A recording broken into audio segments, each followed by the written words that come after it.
All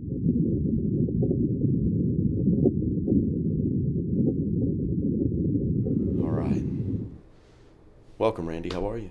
I'm well. Good. How are you? I'm good, man. I'm good. I'm very appreciative that you're here and that we get to talk about Capsher a little bit. Yeah, I'm excited to be here to talk about Capsher. Yeah, me too. Hey, tell me a little bit about Capsher before we start. That's the easy part, right? Yeah. Well, a lot of people, as I talk to people, Randy, I've got this incredible business, and not everybody knows that it's here. Yeah, I think that the when people ask about Capsher, the most important thing for them to understand is to be left with what we do and how we do it. I think Capsher is in short version, we are a custom software development shop. That's what we do, right? Mm-hmm. And a lot of people, either if they're highly technical, they understand software, and they kind of go right to that place in their brain of fingers on the keyboard, you code, Right. Okay? And then I think it's for the people who aren't very technical, they will, what do you mean? They want to relate it to, what software do you make? Something I know, right? Do you like Microsoft Word, or trying to put it somewhere in their toolkit in their understanding of what software is. And so it's a harder thing for people to understand that we're really, more than we are software coders, we are software designers, right? Yeah. And I think even ahead of that, we consider ourselves product consultants, Okay. and even ahead of that, we consider ourselves business consultants. And so software is a complicated thing to a lot of people, and the challenges of understanding technology are my forte. That's what we do. We have, hundreds of years of collective experience at Capsher. Well, collaborative too, for collaborative sure. and collective experience of Capsher to bring that technical front and knowledge to the conversation. But in a simple form, what we want to do and what we do well is meet at a business level, at a business conversation level, bring that technical expertise to a English and business understanding, so the people that we're talking to don't have to map their world into a technical space, Right. but yet just learn how to talk about their problems. And Because their most of us solutions. don't get it. Most don't, absolutely, and in a lot of people it's really, really scary. Right. And some people scary as hell, right? To Right. have the realization of taking a common problem in their world and breaking it down into a consumable way that somebody could go code a solution. Well, the good news is they don't have to do that. Right. So what we do is meet them on their level, their team level. Okay. I like that. Meet them where they're at. Meet them where they're at. That's right. Speak their language, which typically we call it English, right? Because that's what typically the people that we're working with do. And so that's what Capsher is. Well, it's really funny because not funny, but it's really cool because the last time that I think we were together in your office, you were asking me some questions about an idea I had, and it was very Socratic, right? Everything was one question after another in order to bring me to where really a light bulb turned on between what I needed and what I thought I needed, right? Two total different things. Absolutely. Yeah. Yeah. I think it's a really common situation, because I think if we think about what I just said a second ago, most people do their best to bring their problem down to a technical level that they can explain it to a technical person. And in doing so, they apply their best thinking to a technical solution. Right. And so what I like to do, and the very first thing I like to do, is to walk back up to the problem space, which is always in English, and it's always a business problem Yeah, what's with your a challenge? business solution, Yeah. right? And then what I like to do is, if allowed, I get to apply my expertise, my domain knowledge, to their domain knowledge and their domain expertise, and what you're going to walk out of is Yeah. a much better solution. Yeah. And so, and not always. I mean, not categorically. It's not like if you're coming in and looking for an apple, I'm going to convince you that you need an orange necessarily. But a lot of ways, it's the approach. It's the things that are most important, and really a staged or a level success mechanism that we can use to put a good solution in place that doesn't break the bank. It meets the expectations of your real world workflows, right? It meets some timelines and deadlines that you're probably encountering that are going to lead to greater success versus this turnkey sort of waterfall mentality of we'll disappear for 2 years and what we're going to come back with is some ta-da solution for you. Yeah. So what happened is and I come from many years in business, so I understand how to coach folks as they go through. But I also understand there's a big difference between coaching and mentorship. And I saw that transition happen where you weren't going to have me come up with a solution. You were going to help guide me to the right solution. Yeah. And I think that's, one of my most used and favorite phrases when explaining, what our role will become is technical advisor, right? Okay. And I phrase that a lot of ways, and in some cases, what I'll, depending upon who I'm talking to and their structure of the company, I say, look, let me be your CTO, Right. right? Because the CTO in a lot of company structures understands and has conversations at a business strategy and success level. A fractional CEO. CTO. Yeah, absolutely. Yeah. And so let me be the person that can help you to solve your problems.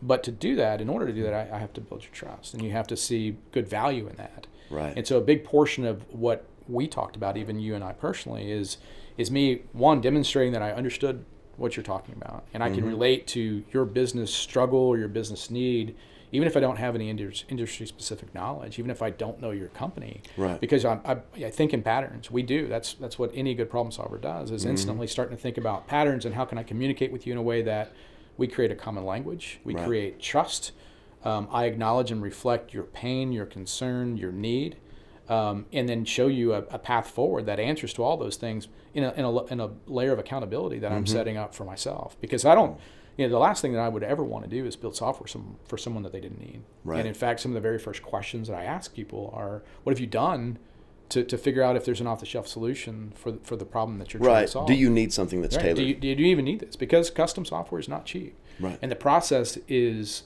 arduous for a reason, right? It's painful for a reason, because you're solving a problem that no one else has solved.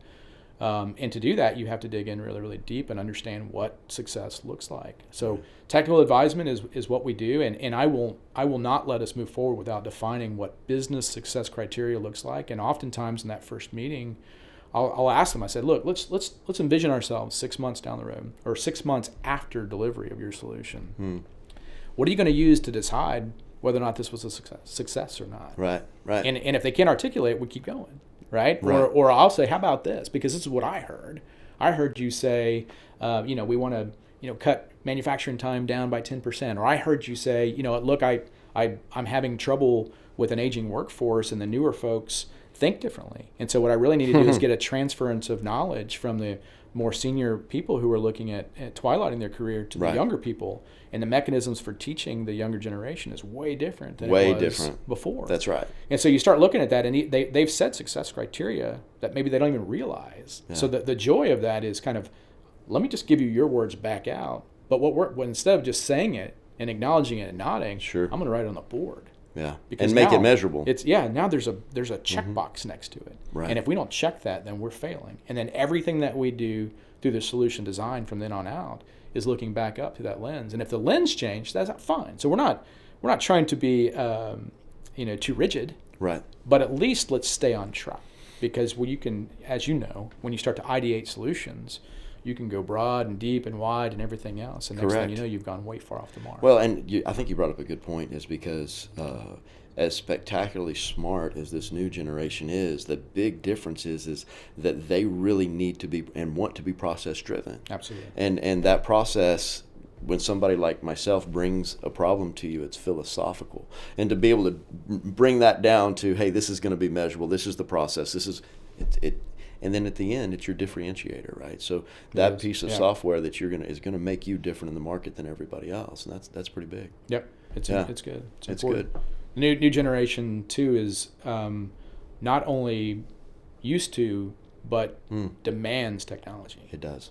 And so if you have a solution that isn't leveraging technology at its finest and really making people's job, we'll just say, as easy or as efficient as it possibly can be, then you're going to have a hard time bringing the younger generation into your company. And that's a big factor. Right? Yeah. Sure. Or speaking to the younger generation with your product, right. No matter where it may be, whether it's oil and gas or whether it's fast food, it all works together. Right. Yeah, but, that's a good point. Okay, so here's the interesting thing. Where did you come from? How did you get to this point where, you had to start somewhere, right? And not to say that you're at the pinnacle. I know that there's things that are going to grow and get better, but how did you get here? Not many people have been able to achieve what you've been able to achieve. Yeah, so I did not go to school for computer science, and in fact, I went to school for, I'm a microbiology major, really? Which is obviously very different than what I'm doing today. But about midway through my degree, I realized that this thing called the internet was not only interesting, but booming in terms of business opportunities and the likes of that. So I got distracted probably at a minimum, right? The access to information and the ease of research and this is back in the 90s, which is completely different than today. I just wanted some of it. I thought technology is fascinating, and I did a little bit of programming in high school, but only enough to know there's some power there. Okay. But I just started teaching myself C++. That was what I was going to do, and my ambition was to try to ride this internet boom, into wealth or greatness or some fantastic solution to solve the world's problems. But that's obviously an uphill battle. And this was in college? This was in college. So you were having a vision like that in college? You have a vision for where I'm going? I took a hard right or left turn, however you want to look at it, Wow. away from my degree plan, but I was far enough along that I wanted to complete that. And, I'm the type of personality who some might accuse me of not thinking it through enough, but I've never met a challenge I couldn't meet or beat. Okay. And so in that case, I was like, well, I'm not worried about the job part of it. I'll find something because I'm passionate about it. I'm going to do it. And I did. So fresh out of school, I knew I was going to have to start low and work my way up. And I, finally, after about 3 months, got a job in a more of a technical support role. Within 2 years' time, I was invited to join the program department for that company, which was not a easy feat nor super common. And it was probably within the next 10 years, I was an officer of the company over a software development branch. Wow. And it was just driving myself. Grind, right. Right. An interesting journey. I think kind of answering your question more holistically. How do I get to here? During that whole job experience, I got to be part of some mergers and acquisition and sort of evaluations of companies for the purpose of acquisition. And typically I would come in as a technical evaluator. And then if the acquisition occurred, then I'd be involved in sort of bringing that software home, taking it over, and making it better. Wow. So strong passion for really all the different cultures that I was experiencing, different companies, different ways of solving problems, different tech stacks, different business solutions, different implementations, different pains. Mm-hmm. All the while, I was really excited about taking something that was, I'll just say, a good solid foundation, but needed room for improvement. And how can I take that and do something better with it? Which led me to eventually wanting to make a career change, because the product world that I was in was fascinating and I really, really enjoyed it. But consulting and kind of looking at things more at a business level is where that sort of really moved me into where I felt I have more to offer than just, being a product software development lead. Okay. So business experience, along that journey, and I popped out of that, joined Capsher about 10 years ago, and through a long journey that I can give you a lot of details, basically, built up to the point where me and our current partner, Mark Nolan, bought Capsher technology from the prior owners. And we've been blowing and going ever since. Well, the really cool thing, one of the things that we teach, we have some really spectacular, as compared to me, younger people here. And we always tell them, we're hiring you because of your technical expertise. But by the time we leave, we really know it's going to be your people expertise. And there's that wave that moves itself up. And it's pretty neat to see how long that took you, because it's not an overnight. No, it's not. No. It takes thought. No, and not only that, I mean, the growth as a human during that whole process, and your targets change, your goals change. At one point you're chasing title, or you're chasing money, and another point, you start to realize that all that's important and good in some regards, but the more important things along that journey were people, and exactly what you just said. How do you develop people? How do you create a culture that not only people want to be part of, but that you want to be part of? Right. And it motivates you and makes you happy. And that was probably the largest motivator for my jump. Is I felt that I had a lot more to offer than I was being allowed to offer at my prior position. And I want to go create something that was great, or at least join something that was great. Right? Yeah. And then we did. And I joined something that was great, Capsher Technology. Capsher was, developed and built, from the ground up by two guys who their main mission was, I just want to build a company that I want to work in. Them personally, that was the first person for them. And they did. And it's fantastic. The culture is very focused on people, very focused on employees, very focused on our clients, to make sure that we're, living our core values of care, do the right thing, and drive and own it. And these are things that we live daily. We hire through them. We reward through them. And it's a big part of who I am. The fortunate thing that I think when I look at, sort of counting your blessings is the place that I landed right out of the job that I knew I wanted to do something different was a place that was very highly aligned with my core values and who I am as a person and what I was trying to achieve. So it felt natural, comfortable, and became just a fantastic place that I very quickly realized I wanted to invest, a big chunk of my life moving forward. And but it's been fruitful. It has been extremely fruitful. We see, talking to executives in this podcast and people who have grown businesses and own businesses, there seems to be two different things that we see quite often. And usually a person is one or the other. So let me tell you. So we usually find people that are very transformational that own a business, and they have a vision. And the other part is they develop people really well. Right. But you usually don't see somebody who has that, and then on the horizontal axis there, see somebody that actually knows how to take objectives and resource and make that happen too, right? To be transactional. But it seems like you've done both. How is it day to day running a business and thinking about that transaction at Capsher? Is that something that's hard to do? Is it business still growing? Is it strong? Yeah, we're growing hard, and we're definitely putting a lot of focus on it. Everybody in the nation struggled during the pandemic and COVID and all that scenario, and so we've been doing a lot very intentfully, very focused to grow independent of that fact and that truth and that time period, and then also because of it. And I guess your question is, how is it? It's a balance, right? You have, part of your mindset and your focus needs to be on stabilizing and efficiency building and, creating a repeatable strategy for success. Right. And the other is really pushing the limits and pushing not only my comfort zone, but the comfort zone of the company in trying to achieve new industries, growth. For the right reasons is the way we like to say it. We don't believe in growth just for some arbitrary number of growth, but it's growth for the right opportunity. And the right opportunity is the right partner that we get to work with that we feel can help us to fulfill our core focus of making that difference. Right? And it requires good partnership. And that's not easy because, there's a lot of people that need software, but we're not just every software shop, right? We're not, and therefore the business that we take isn't just every business. We have standards, and we feel like if we stand true to those standards, hold ourselves accountable to it, and our clients accountable to it, then the end result is going to be fantastic for everybody. It is. It's funny you say this, just the right partnership.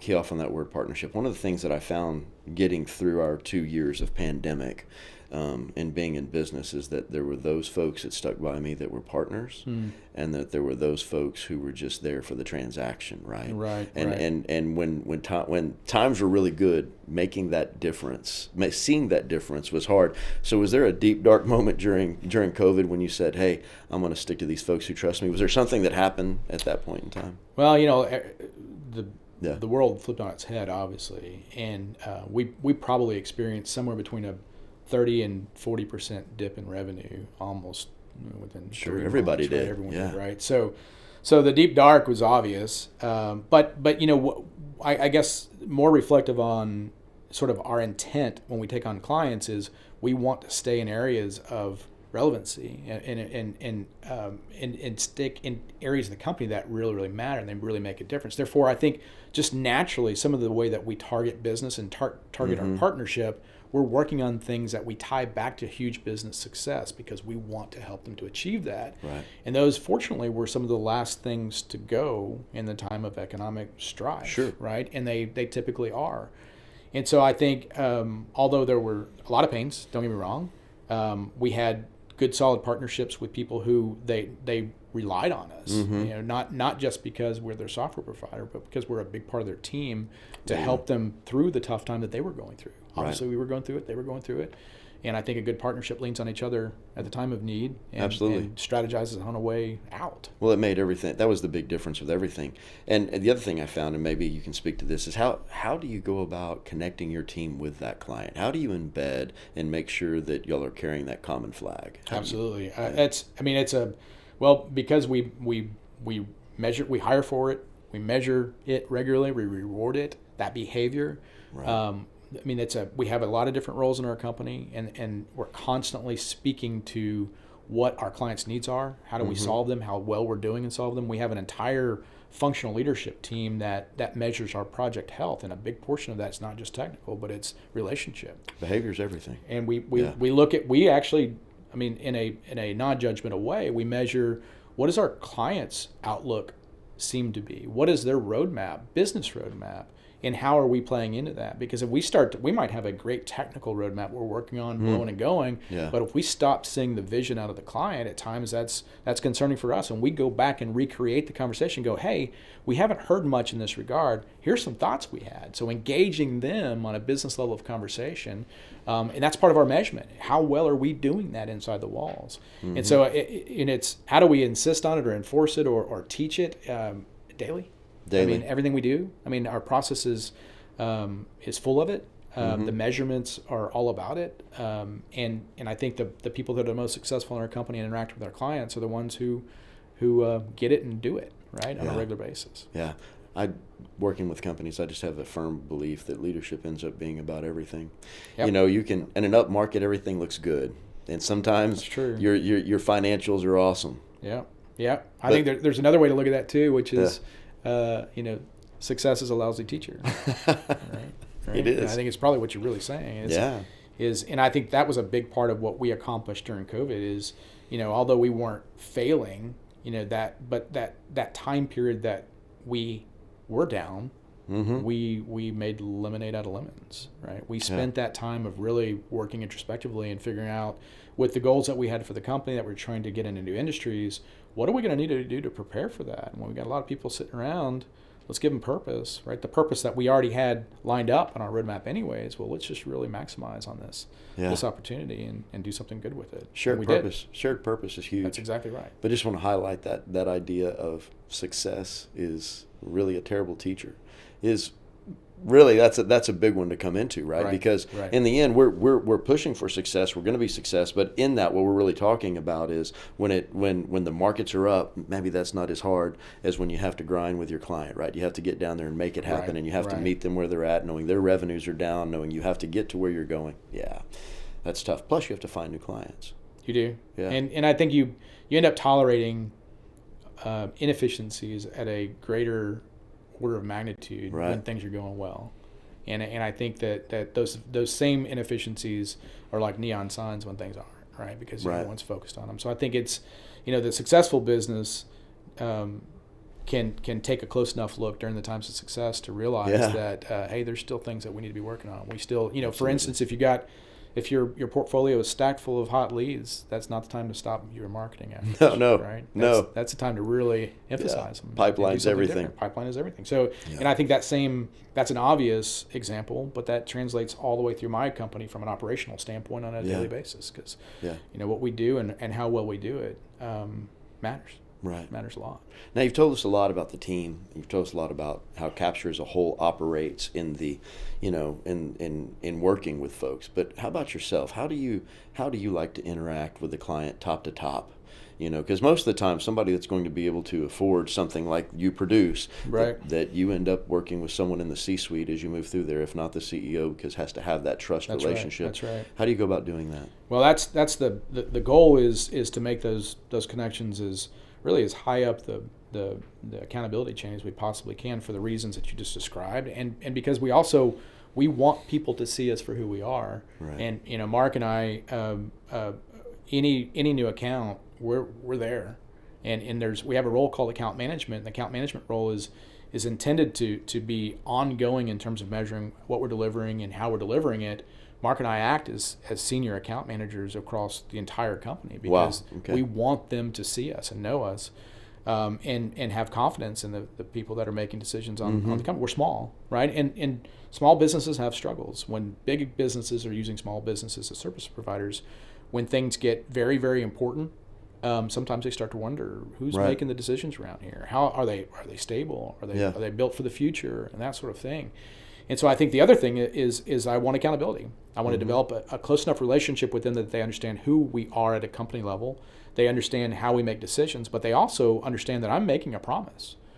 in my promise, I want to be held accountable to. And if any point that you're not seeing that, I want to have the opportunity to fix that and have that conversation. And so we do very proactive reach outs to try to make sure that we're all aligned. And that accountability is two-way, by the way. We decide to take on a client for a set of reasons.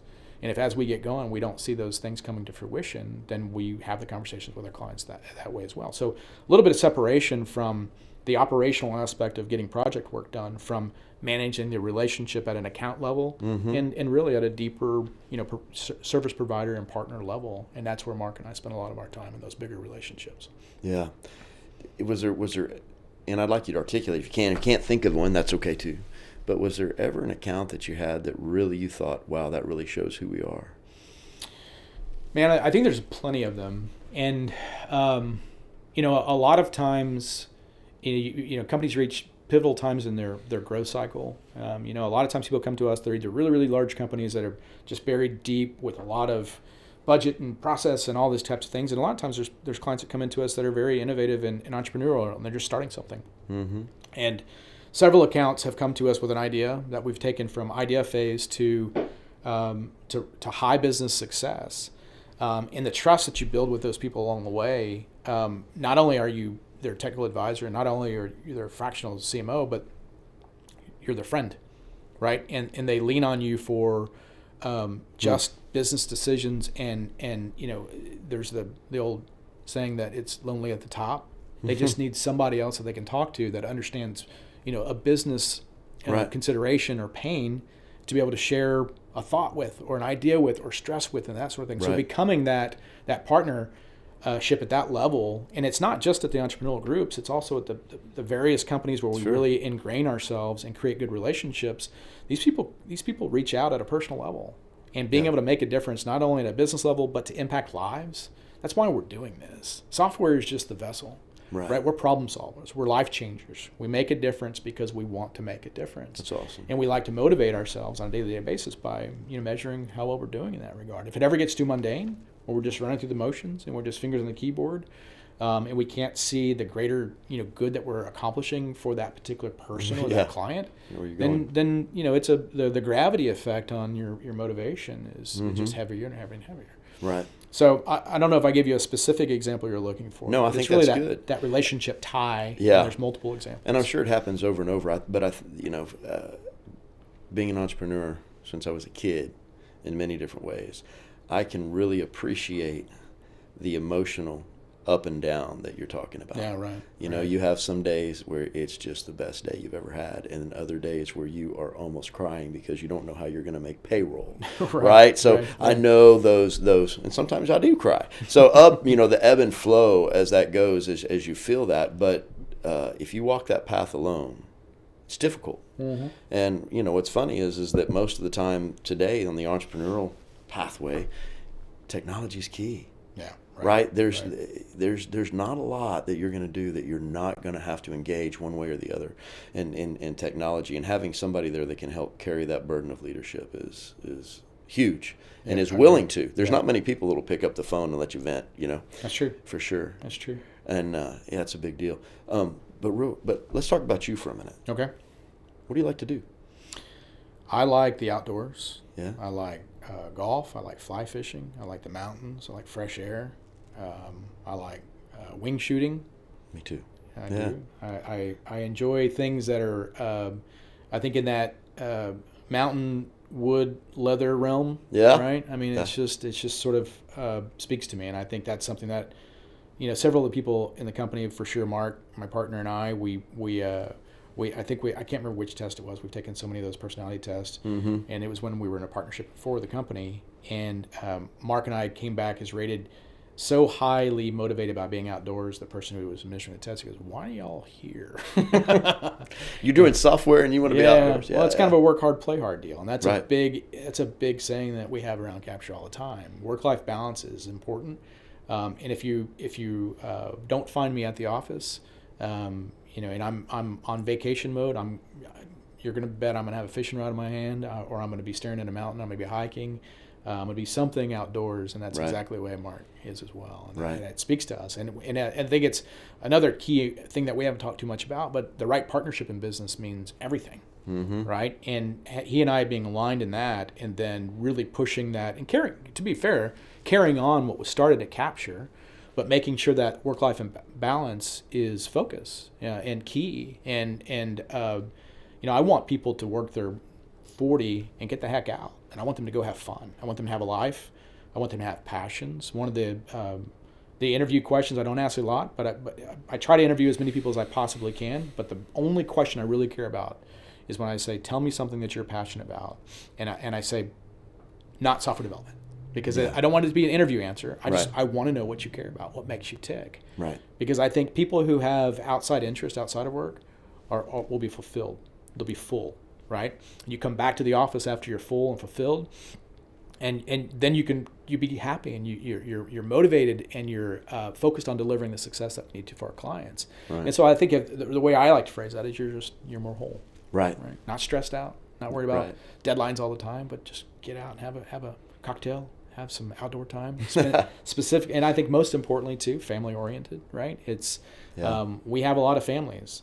We're responsible for a lot of little tiny feet and little tiny hands, and hopefully people at Capsher see the value that we place on getting to spend time in those most precious moments. Right? It's important. Yeah, that's right, exactly right. But I can tell you, I'm not a mathematical guy. Well, I probably could have been, but I'm not.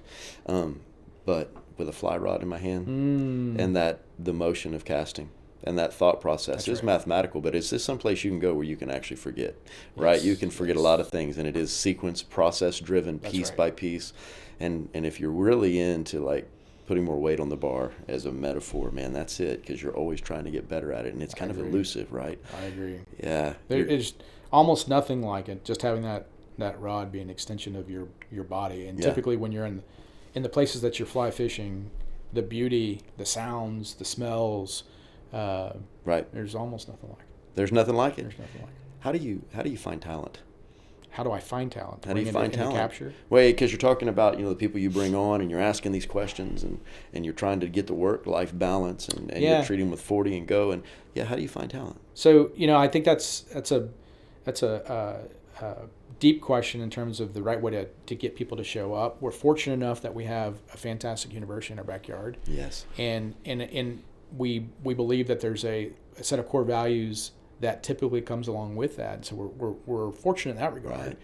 But secondly, we hire through our core values. That's what we look for. Our evaluation through that, we have a multi-stage process.